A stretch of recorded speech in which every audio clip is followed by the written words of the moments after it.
ሁለት ፖሊስ ነው ያላችሁ ክልል የመሆንና ያለመሆን ማለት ነው ላለመሆን የሚባል የለም በዛም ክልል ያለመሆን የለም በጥምረቱማ ማንነትን መሰረት ያደረጉ ክልሎች አይኖሩም ብላችኋል ክልል አትሆኑም የሚል አለ አይደለም በጥምረቱ ክልሎች ማንነትን መሰረት ያደረጉና አሁን ያለውን ግጭት ሊያስቀጥሉ በሚችሉ ሁኔታዎች እንዳይሆኑ ሌሎች አማራጮች እናቀርባለን ብላችኋል ቴክኖሎጂ በመታገዝ የአካባቢውን ወጣቶች ስራ እንዲያገኙ ስራ እንዲፈጥሩ አሁን ከሚሰራው በምን ይለያል አሁን እየተሰራ ካለው ፖሊሲ እናንተ በምን ይለያል ክፉያ እናገርከኝ እኮ ነው እኔ አንድ ነገር ልንገር አበርገሌ ላይ እኔ እንደዛሬ ሳያደዩኝ ማለት ነው ኮንትራክተር ስለነበርኩ አበርገሌ ላይ ትልቅ ጥናት አጥቻለሁ ማን ግራናይት ግን አይ ዝም ብለው እየከሰሱ እንዳልፉ ነው አቶ አላመረው ነው እኔ በማስረጃ ነው መነግር ግራናይት አጥንቼ እንደዛሬ ሳያደዩኝ ይያሉ ስለተናገሩ እስከዛ ድረስ ሂደን ሰነድ አለኝ ከምትፈልግ ሆነ ሰነዱን ዞኑ ድረስ ሄዶ ማይድ የሚገባቸው ፕሮሰሶች ሁሉ ሄደው ክልል ላይ ስንደርስ የክልሉ ማዕድን ቢሮም እንዳለ ታውቃለህ ለምንድን ነው አበርገሌ ድረስ የምትሄደው እዚህ ቡሬ ላይ አባይ ምን ዙሪያ እኮ ግራናይት አለ እኔ አገሬ ስለሆነ አገሬ ይስጥ ብሎ ነው ሰነዱን ይወርወሩ ይሄንም ያክል ስለዚህ ዋግ ይሄን አቶ አላምሮ በምን ላምነው ትችላለህ ያው የኛ ሀገር ፖለቲከኞች የበዳይ ተበዳይ ነገር በደንብ ስለሚመጣ ይሄን አሁን እንዴት ነው ላምነውት የሚችለው ተመልካቾች እንዴት ነው እኔ ውሸቴን በአደባባይ መቼም ሰዎች ናቸው ማን ነው ሲባል እኮ ያ ሰው ይመጣል ክልሉም እኮ ነብስ ካለው ይሄን ያረጋህ ማን ነው ብሎ ነገ ይጠይቀኛል እንደው በንግግሩ ውስጥ የአማራ ፖለቲከኞች ሚል ፍረጃ የአማራ ፖለቲከኞች ሚል በጣም ተደጋግሞ ይሰማል እሰማለሁ እኔ እንግዲህ የአማራ ፖለቲከኞች በጣም ህልቆ መሳፍርት ናቸው ብዙ ናቸው ይሄ አንደኛ የአማራ ፖለቲከኞች ሚለው ታርጋስ ልጠፋ አይደለም ወይ የሐሳብ ልዩነት ካለባችሁ ወይ በፖለቲካ ድርጅታቸው ወይ ደግሞ ግለሰቦቹ ላይ ለምን አታረጉት እኔ እኮ ግለሰብ ለመናገር እኔ ችግር የለብኝም የተሻለው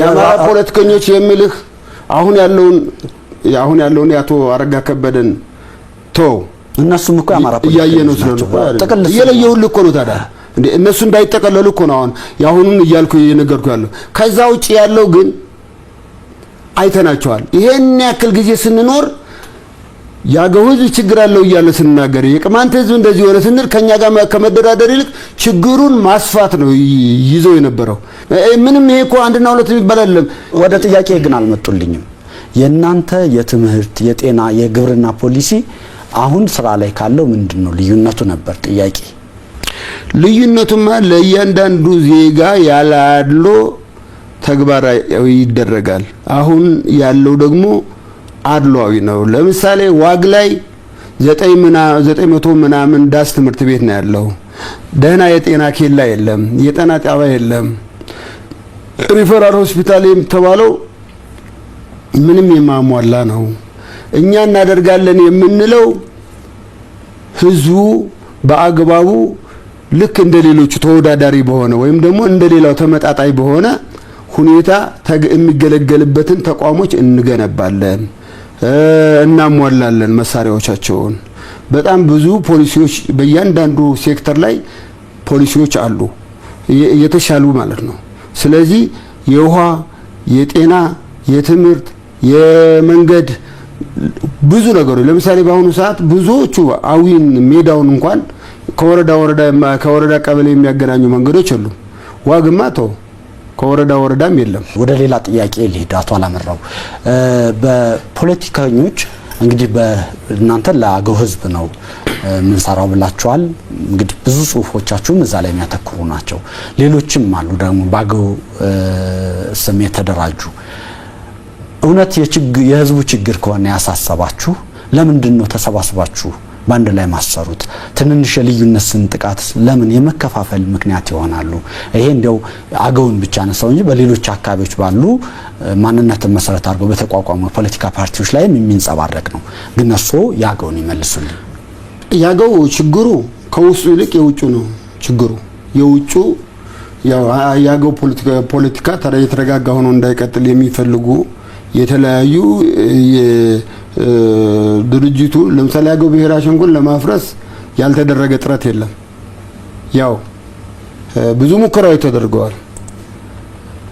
ስለዚህ ከአገው ጋር የተያያዘው በአብዛኛው ከውስጥ የሚፈጠር ወይም ደግሞ እርስ በርስ ያለው ነገር ይልቅ ከውጭ የሚደረገው የሚሰራው ሴራ ነው። ብዙ ነገር ነው የሚሰራው። ጠቅላላ ኢትዮጵያ ፖለቲካ ፓርቲ ውስጥ ያሉት ያለመስማማት ችግሮች በአብዛኛው ይታያሉ። እንግዲህ ይሄ አንዳንዱ በተለይ የብሔር ፖለቲካዊ ፓርቲዎች የተለያየ ያለመግባባቶች የሚፈጥሩባቸው የራሳቸው ምክንያቶች አሉ። እነዚህ ምክንያቶች ለማስወገድ የሚቻልባቸው መንገዶች እኛ በተለይ ለምሳሌ አሁን ከ2012 ጀምሮ ፓርቲዎችን በጥምረት ወደ አንድ ለማሰባሰብ ከፍተኛ ጥረት አድርገናል። እኔም በግሌ ሳላቋርጥ አድርጌያለሁ። ግን ጥያቄው ምንድነው አቶ አላምረው? እኔም የተወሰኑትን ፖለቲካ ፓርቲዎች አይቼ ነበር። ለምሳሌ ሊቀመንበሩና ምክትል ሊቀመንበሩ አለግባባ ይላሉ። ምክትል ሊቀመንበሩ ይወጡና ሌላ ፓርቲ ይመሰርታሉ በአብዛኛው። ይሄ ደግሞ እውነት ቆምንለት ከሚሉት ህዝብ ይልቅ የነሱ የስልጣንና የነሱ የሚያገኙት የክብር ጉዳይ የበለጠ ሆኖ እንዲሰማ ያደርጋል። ምንድነው ይሄን መሻገር ያቃተን? ምንስ ነው በህዝብ ስም እየነገዱ የሚያስመስል አይነት ነገር ውስጥ የጣለን ነው? አዎ ይሄ በጣም መጥፎ የፖለቲካ የዘመናችን የፖለቲካ ድርጅቶች መጥፎ ባህሪ መጥፎ አጋጣሚ ነው። እኔ ይሄንን በጣም ነው የምቃወመው። ማለት እንግዲህ እኔ ፓርቲ ላይ የሚገኘው ጥቅም ምን እንደሆነ አይገባኝም። ምክንያቱም የምትሰጠው ብር ከጉባኤና ከቤት ኪራይ አልፋ ምንም የምትሆን አይደለችም። ምናልባት እንግዲህ ብዙ ጉዳይ የሌላቸው ካሉ አላቅም እና የኢጎ ጉዳይም ከሆነ አላቅም። ዞሮ ግን መስተካከል ያለበት ነገር ነው። የኔን ጥያቄ ኢጎን ማስታረቅ ያልቻለ ፖለቲከኛ እንዴት አምኖ የህዝብ ጉዳይ የሀገር ጉዳይ ይፈታል ብለን እንመነው የሚል ጥያቄ እኮ ስለሚል ያ ህዝቡ ነው እንግዲህ የሚታይ ነገር ምን ነው። ህዝቡ በድምጹ እንደዚህ አይነት አጋጣሚዎች ሲገኙ በድምጹ የሚደግፈውን ማረጋገጥ መግለጽ አለበት ብዬ ነው ማሰው። ለምሳሌ ያገው በተቻለ መጠን መጀመሪያ የተፈጠሩ ነገሮችን ለማረም አሁን በአንድ ጥምረት ሆነን ህዝቡም እንዳይደናገር ምርጫ ላይም ሳንደራረብ ለማስተካከል ሞክረናል።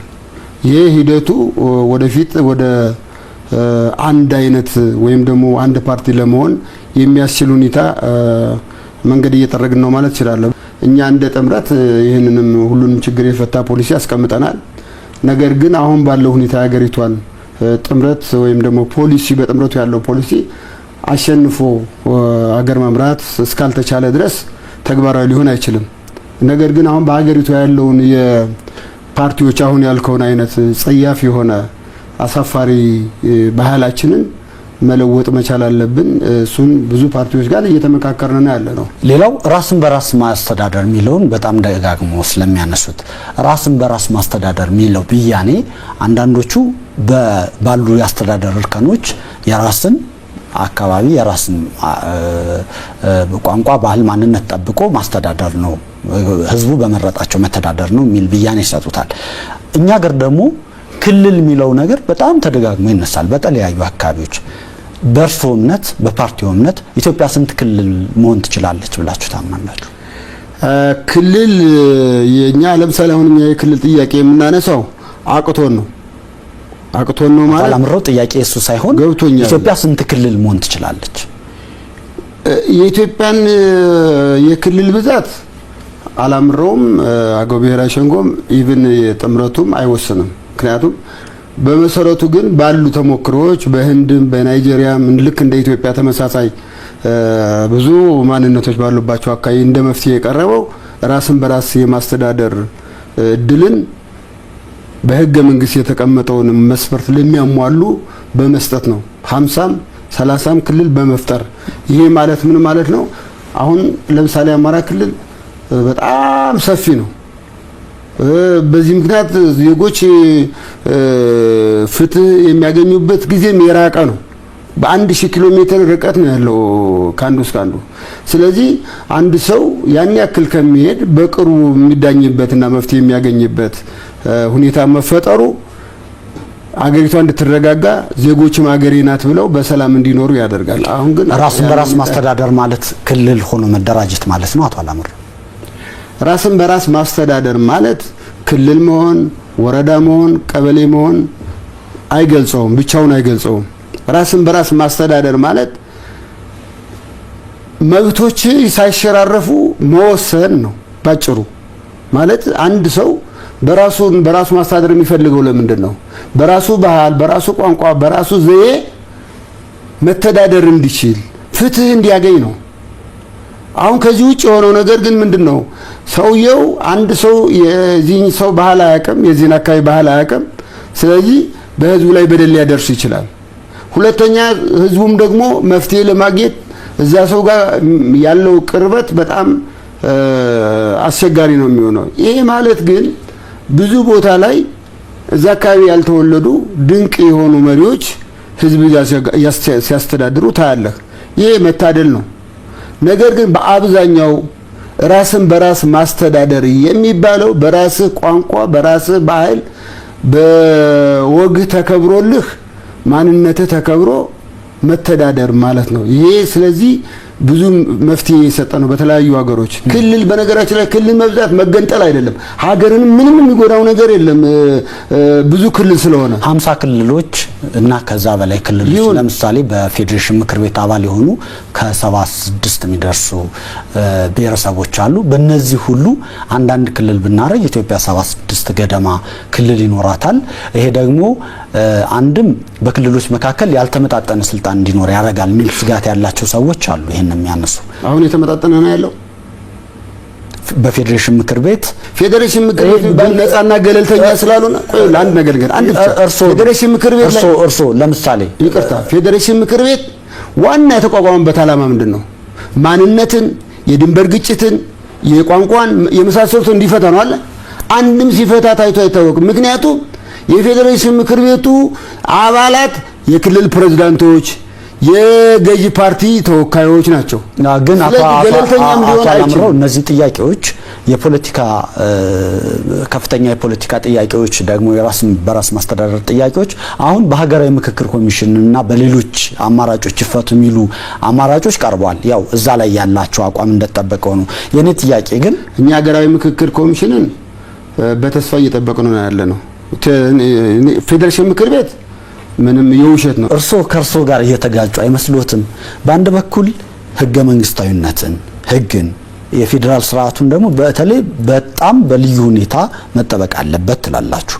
በዚህ የፌዴራሊዝም ስርዓት የተወለዱትን ተቋማት ደግሞ የተለያዩ ስሞች ተሰጣላችሁ። አየው የፌዴራል ስርዓቱ ተጠብቆ እንዲሄድ እኔ ፖለቲከኛ አይደለሁም። ፌዴራል ስርዓቱ ትክክል ያልሆኑ ያቋቋማቸው ህዝብን የሚያጭበረብሩ ለህዝብ የማይጠቅሙ ተቋማትን እየተቃወምኩ ህዝቡን ሊጠቅም በሚችል ተቋም እንዲተኩ ማድረግ አለብኝ። ፖለቲከኛ ነኝ፣ መቃወም ይችላል። ያለ ፌዴሬሽን ምክር ቤት እናንተ እንቆምለታለን የምትሉ ፌዴራሊዝም ሊቀጥል ይችላል? ፌዴሬሽን ምክር ቤት ምን ያደርጋል? አሁንስ ምን ሊያደርግ ከምንስ ያድናል? ጥያቄ እሱ አይደለም። ፌዴራሊዝም ስርዓትን በእጅጉ እንዲቀጥል ትፈልጋላችሁ? በምርጫ ክርክሮችን በፕሮግራም ተመጣጣኝ የሆነ ፌዴራሊዝም እንዲቀጥል ነው የምንፈልገው። ተመጣጣኝ ማለት የመጠነ ሁሉንም ያማከለ ነው እንጂ እስኪ ህዝቡን ልጠይቁ ነው። በኢትዮጵያ በርካታ የማንነት ጥያቄ ወሰን ጥያቄዎች አሉ። እነዚህ በሌላ አማራጮች ይፈቱ የሚል አቅጣጫ ተቀምጧል። እናንተም እየጠበቅነው ነው ብለውኛል። ስለዚህ በዚህ እንለፈው። ግን አንድ ጥያቄ የሚነሳው ፌዴራሊዝሙን በእጅጉ እንደግፈዋለን ስለምትሉና በፌዴራሊዝሙ ላይ ጥያቄ የሚያነሱ ኃይሎች ለምሳሌ በቁጥር ትንሽ ቁጥር ላላቸው አንጻራዊ ነው ትንሽነትን በቁጥር ነው እያነሳ ያለሁት። ትንሽ ቁጥር ላላቸውና ትልቅ ቁጥር ላላቸው ሚዛናዊነቱን አያስጠብቅም የሚል ትችት ያነሳሉ። ለምሳሌ በፌዴሬሽን ምክር ቤት ያለው የህዝብ ውክልና በህዝብ ቁጥር አንድ ተወካይ እየተቀመጠ ስለሚሄድ ይሄ ሊቀጥል ይችላል ይላሉ። እናንተ ደግሞ ለአገው ህዝብ ነው የቆምነው ትሉና የፌዴራሊዝም ስርዓቱ ይቀጥል ትላላችሁ። እኛ ዞሮ መሰለ ፌዴሬሽን ምክር ቤት እንትኑ አይደለም ስሙ አይደለም። እኛ ያሸገ ህጉን እኮ ነው እውነተኛ እኔም ህጉን ነው እየጠየቅኩት። ህጉ ፌዴራሊዝም ተመጣጣኝ ፌዴራሊዝም ማለት 10 ሚሊዮን ህዝብና 1 ሚሊዮን ህዝብ ቁጥራቸው አይደለም የሚጣጣነው መብታቸው እኩል ነው ማለት በቁጥር ከሆነ በቁጥር ልክ ይወከላሉ። ግን በፌዴራሊዝሙ ውስጥ ሁሉም ህጋዊ መብታቸው ተጠብቆ እንዲሄዱ ይደረጋል። የፖለቲካ ርዕዮታችሁ ምንድነው? የኛ በሶሻል ዲሞክራሲ ነው። ግን አሁን በጥምረቱ ደግሞ አዳጊ ማህበራዊ ዲሞክራሲ የሚል እየተሻሻለ ሀሳብ አለ። ጥምረቱ ብዙ ከኛም ከብዙ ፓርቲዎችም የተለየ ራዕይ አንግቦ ነው የተነሳው። አሁን እኔ ከማወራው የብሔር ፖለቲካ ከፊት ለፊቱ አቁሞ ከሚታገላቸው በተለየ ሁኔታ ነው የጥምረቱ አካሄድ። ነገር ግን አሁን እዚህ ላይ ትልቁ ቀደም ስለ ክልል ስታነሳ 76ቱ ክልል ቢሆኑ ብለዋል። እንደዛ አይደለም። የክልል ጥያቄ መስፈርቷል ህገ መንግስቱ ላይ። በዛ ህገ መንግስት መሰረት ክልል ሊሆኑ የሚችሉት ብዙ ምክንያቶች አሏቸው። እነዛን ካሟሉ ጥያቄ ላይ ቆዩልኝ። አይደለም 76 ብሔር ስላለ አይ ከጥያቄ እንዳንዘል ርዕዮታችን የሶሻል ዲሞክራሲ ነው ብለውኛል። ሌሎቹ ደግሞ አዳጊ ማህበራዊ ፍትህ ነው የሚከተሉት ብለውኛል። የርዕዮተ ዓለም አለመስተካከል አለመዛመድ ኖሮ ምናልባት ምርጫውን ብታሸንፉ የርዕዮተ ዓለም አተያያችሁ የምትከተሉትን ፖሊሲ ነገ ስለሚወስን ወደ ግጭት አይወስድም ወይ? አይሄድም። ለምክንያቱም እኛ አሁን በጥምረቱ ፖሊሲ ነው ምን ሄደው በጥምረቱ ነው እየተወዳደርን ያለ ነው። በጥምረቱ ላይ እርስዎ ከነገሩኝ ሀሳቦች የተለየ ሀሳብ ያላቸው የፖለቲካ ፓርቲዎች እንዳሉ ስለማቅ የሉም። አታውቅም። ሁሉም የብሔር ፌዴራሊዝምን በዚህ ልክ ይደግፋሉ። የጥምረቱ ሰነድ የጥምረቱ ፖሊሲዎች በጥምረቱ አባል ፓርቲዎች ሙሉ ያለ ተቃውሞ የተደገፉ ናቸው።